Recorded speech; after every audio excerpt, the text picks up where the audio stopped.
In today's video, we continue our NHL offseason plan series. Today, we look at the new franchise entering the NHL, the Utah team, formerly the Arizona Coyotes. What do they need to do this offseason to get better and make a good impression on their new fans? Will they make a big splash to really improve this team with a new owner now in place? We'll discuss all that and more coming up next. So welcome back to another video here at Top Shelf Hockey. As I mentioned today, we continue our NHL offseason plan series, and today we look at Utah. I'm not really sure what to call them because they don't have a team name yet, but we'll refer to them as the former Arizona Coyotes and Team Utah for the time being until Ryan Smith and his group have a chance to determine an identity and a team name. We do know, of course, that General Manager Bill Armstrong and head coach Andre Tourigny and his staff will be making the leap to Utah and will be still in place here. So from a lot of perspectives, it's pretty much going to be the Coyotes with obviously some changes. They actually have a lot of open roster spots. So we're really curious to see how this team moves forward. Obviously, we're going to take a look back at the season that just was, the final season of the Coyotes at Mullet Arena. Take a look at their record, team stats, individual stats, look at how the team changed throughout the year, and then we'll discuss, of course, the offseason, RFAs, UFAs, salary cap, top questions, big changes, all the things that we expect to see from them throughout the course of their offseason. So let's start by recapping 23-24 season, the final one of the Arizona Coyotes 1.0. They had a record of 36, 41, and 5 for 77 points.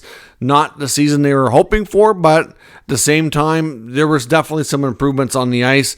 Early in the season, it was looking like they were going to challenge for a playoff spot, maybe be in a wildcard conversation, but they had some major losing streaks as the season went along, and it kind of took them out of the race. They ended up scoring 254 goals, which was 16th best, so that'd be around league average, so nothing to be ashamed of there. That's a pretty good result. 274 goals against, so obviously it's a difference of minus 20. Considering what we saw the Washington Capitals get into the playoffs with, that's not all that embarrassing. That's actually not bad at all, considering what we saw there. That's 25th best in the league for goals against. Could it be better, and does it need to get better to get into the playoffs? It absolutely does, but still, overall, like I said, the goal differential for what we've seen over towards those last few playoff spots, especially in the Eastern Conference, not too shabby. Power play was respectable, 22%. That's 15th best. So your goals for and your power play are right around or a smidge above league average. Like, that is nothing to be upset about. That is good. They made good progress in those areas. The penalty kill was still, a bit of an Achilles heel for them, only at 76.3%, down at 25th. So obviously scoring and taking advantage of the power play was something that they got a lot better at and certainly excelled at this year, was one of their strengths.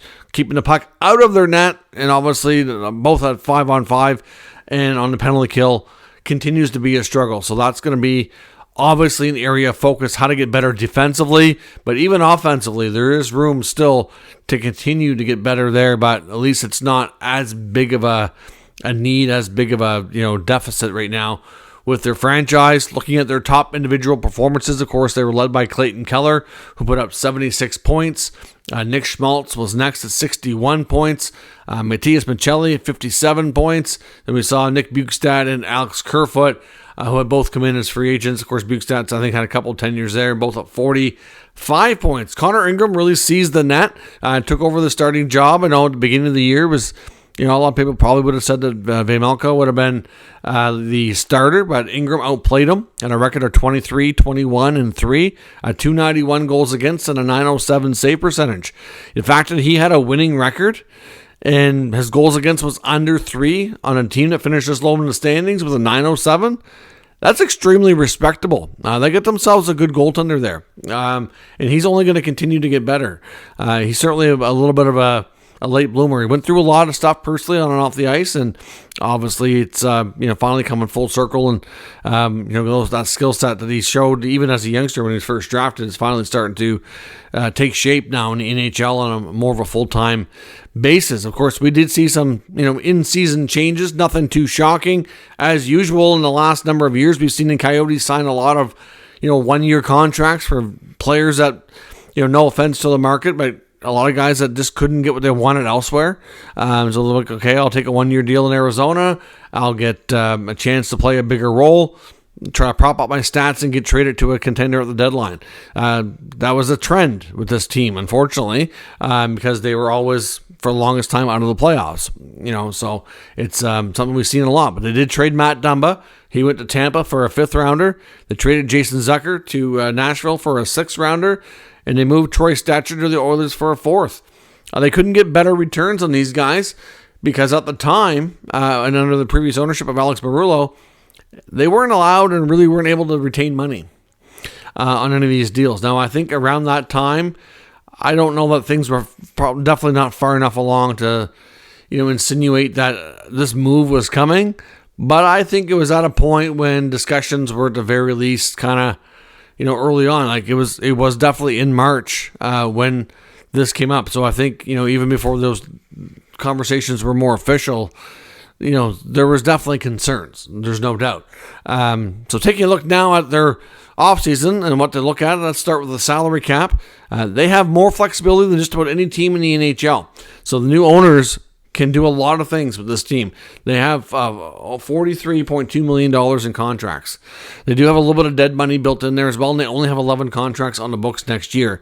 And out of those 11 contracts, they have 0, I repeat, 0 NHL defensemen. Now, some of those guys are, combination of restricted and unrestricted free agents, but there's none right now that are under contract. I suspect their RFAD will all be back, but yeah, they have to put together a blue line. They have a few prospects that are signed that are still on ELCs that are in the minors that might see some action, but yeah, they have a lot of flexibility with the cap. They could do some big things if they really want to be aggressive. We do know that new owner Ryan Smith and his group have said to these players, like, do not worry, you will not be underfunded anymore. They had long talks about what they wanted, what they needed, how to get back up to being more, I don't know what to call it, but we know that the Coyotes were cutting a lot of corners. We heard all the stories, which we've talked about in recent videos about, the lesser standard hotels that they would be staying at. I mean, the CBA dictates the quality level of hotels that they have to stay at when they go on road trips, and the Coyotes were definitely guilty, based on these articles at least. There appears to be evidence that they were booking hotels that didn't meet the standards that the CBA dictates, and they were not paying hotel bills on time, and then they would sometimes scratch the amount out and pay different amounts, like lesser amounts. So it's the practices of Alex Barullo that cut a lot of corners and just underfunded the team. And I don't really think they had a strong feeling that they had everything they needed to be successful all the time. And I know the new owners want to make sure that they knew that wasn't going to be a problem anymore.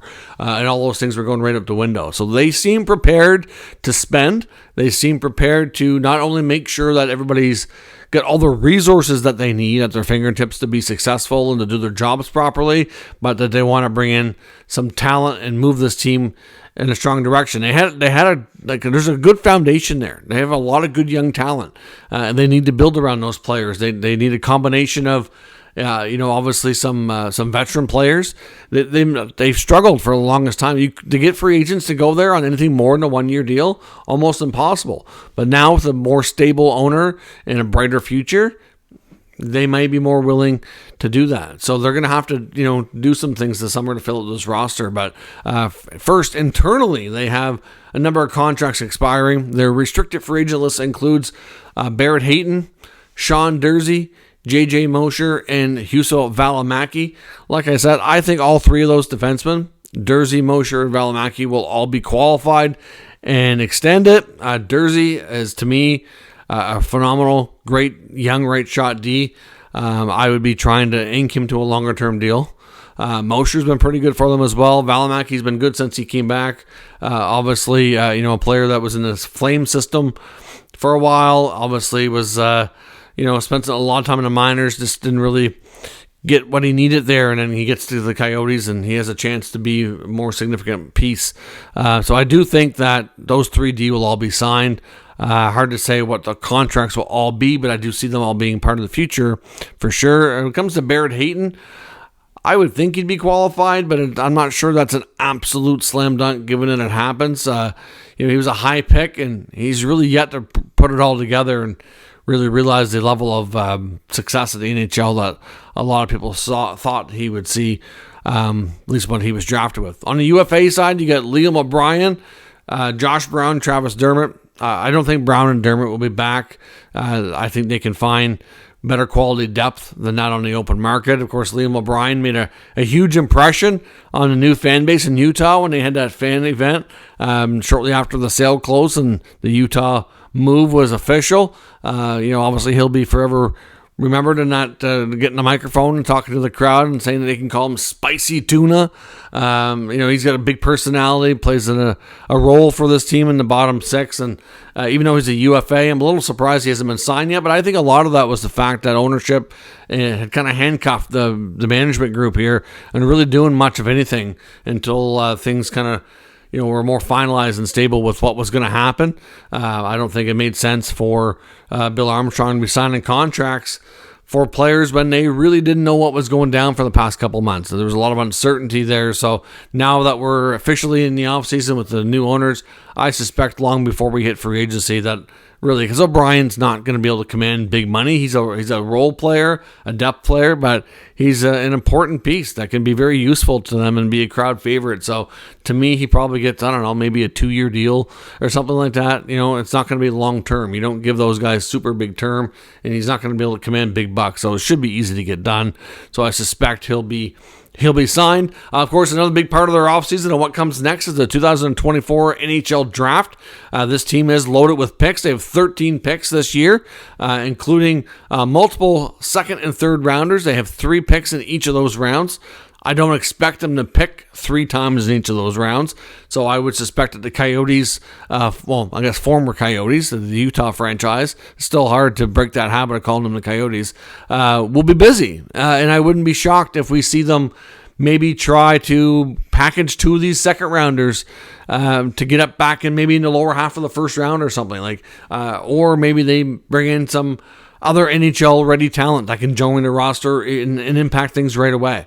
That wouldn't be surprising, in the least. So we'll see what they do, but the draft is going to be a busy time for them between adding some more talent to players for the future, as well as using some of this currency to either, like I said, maximize and move up to be able to get the most out of the high-end talent out of this draft class, or, like I said, to get some players that can join their team right away. Obviously, besides that, what are the top facing questions of this team? Like, what are the biggest needs? What are the biggest questions? Everybody's wondering what to expect from Utah this offseason. Well, the big question everybody's wondering right now is, are they going to make a big splash? Are they going to be big players when it comes to the trade and free agent markets? Like I said, in looking at their internal business, it's not all that crazy. On the UFA side, they got 3 players, and one of them will be easy to sign. The other 2 probably leave. On the RFA side, Dursey will be able to get a decent amount of money. Mosier, so. Everybody else is going to be like, Barrett, Hayton, and Valimaki are going to be smaller contracts if they're signed, which assuming they are. Like, their internal business isn't going to take up anywhere near all that cap space. They have some big decisions to make. There's going to be a very interesting market when it comes to some potential big names. Of course, a lot of these names right now are not given to be on the market because we don't know. But like, if you look at the potential UFA list, you see guys like Steven Stamkos and, Sam Reinhart. It doesn't mean that they're going to make it there, but as of right now, they're scheduled to be free agents if they don't re-sign with their existing clubs. And as much as I can see a scenario where they both stay in Florida and their existing clubs, it's not a given. And I'm sure Utah's watching these scenarios closely. Like, obviously, they can't go after them if they don't make it to free agency. But will they try to make a big splash? On the trade front, Trevor Zegras' name has been out there. You hear a lot about Mitch Marner right now, with Toronto maybe needing to make some big changes. Obviously, some of these players have trade protection in their contract, and it may or may not even be something they can work out. But how aggressive are they going to be? Are we going to see this team take this cap space and be like, we need to get some higher end players to join the good group that we've been building upon? Like, you got Clayton Keller, you got Michelli, you got Schmaltz, and you got up and comers like Cooley and Gunter. There's a lot of talent there. Josh Jones, another one, had a real strong finish to the season. I don't know if Doan will be a full-timer next year, but certainly possible. So there's lots of good young talent, and they need to add to that. I just wonder how big of a splash they will make when it comes to the trade and free agent markets. Like I said before, one of the other big questions is who's going to be on their blue line. They got nobody signed right now, and I can see a path to getting 3 guys figured out. So they're going to have no choice but to look to the trade and free agent market to find a few veterans. I don't, like I said, see a scenario where they bring back Dermott and Brown. So we'll see. Could it be room for maybe one more young guy to jump up and grab a spot? That's possible, but I would think they're going to want to add at least a couple of veterans there. I mean, between Dursey, Mosher, and Valimaki, it's not like any of those guys are wily veterans here. Yes, they have experience. They've been in the league a few years, but it's not like, it's a ton of experience. And if you really want to win in this league, you need some experience on that back end. You need some size, strength, ability to move the puck. You need a variety of things. So certainly the Utah team here, if they're going to make a splash, maybe it's more so on the back end because they definitely need to fill some roster spots. I also wonder if we do see them hit the trade market, if Vejmelka could be part of that. Connor Ingram clearly grabbed the net and has been the guy to beat here. So to me, he's the starting goalie moving forward. I mean, Vejmelka could still be a part of a tandem there. Doesn't mean he absolutely has to go, but I do think based on what the goalie market on the trade market will dictate and what the team looks at, and I think there's an opportunity there they might be able to move him. So that wouldn't be shocking. It's not something they absolutely have to do, but I can see half of that goalie tandem being different next year. Definitely need some D. Needs a few forwards. Would it be a big splash? Like, we could see and hear a lot about this team. Are they going to name a captain as well? That's probably something more for training camp. But this team has been without, a guy with a C on his jersey for some time. I think it's important to have a defined leadership group. And to me, it's something that I'd be doing. I don't know if they feel like they have that guy, but I mean, between guys like Keller and Schmaltz, I'm sure that they have a leadership group that they're comfortable with. I mean, unless somebody else comes in that might have more experience, I don't know. We'll see. But I mean, not like those guys are really all that short on it. They've been around for quite a while, and they've seen and had to put up with a lot of things in Arizona that might not have been ideal. I mean, there was a lot of talk last summer that Clayton Keller's agent wasn't thrilled with where things were at and might have wanted to get him out of there. I know he's been a good soldier for them. He's put on and said all the right things, and he's, for the most part, it's been good there. Didn't really get to the point where he was demanding out, but I know they weren't happy. That was pretty evident, pretty clear last summer with the comments from the agent. It was, I think the NHLPA and some of the players' agents here certainly played a role, putting a lot of pressure on the league to do something about this, because as soon as that vote in Tempe was lost, it was clear that there wasn't a quick solution to a long-term arena in the area. And even though it could, happen, and it still might be a thing we see down the road, it's quite a ways away, unfortunately. And with Alex Marullo being how the businessman he is and how he operates, I just don't know that a lot of people really want to work with him, and it's going to create a lot of obstacles, and it kind of cuts down the amount of faith everybody has in that whole plan. And as much as I feel bad for the fan base and I would like to see that market thrive in the future, I think it's going to have to be a different owner, and for the different owner to come in, it's going to be an extended period of time unless Marullo just washes his hands of it and walks away, which I don't expect either. So it's a tough call. Certainly is a very tough call. We know from a fan base perspective and a season ticket holder perspective that they're going to be in good shape that way. That's not even a question anymore. It would have been had things not progressed the way they did. Of course, we don't know the exact extent to the renovations to the Delta Center.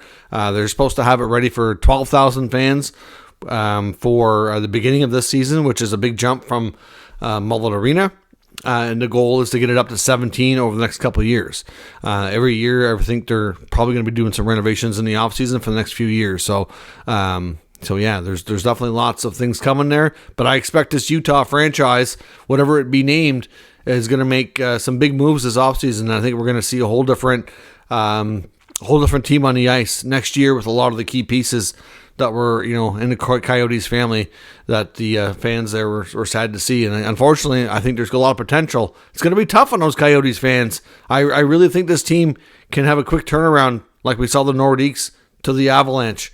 I'm not saying that they're going to win the Stanley Cup within a year or two, but I can see them being a steady playoff team that can make some damage within the next couple of years too. So we'll see what happens, but let me know what you think. What is next for Utah? How big of a splash will we see from them in the offseason? And what will they look like come this fall when we start up the 24-25 NHL season. If you're new to the channel, make sure you subscribe and stick around. We'll keep you up to date with all the news, rumors, and analysis of all 32 NHL teams. Thanks for watching. I'll catch you next time.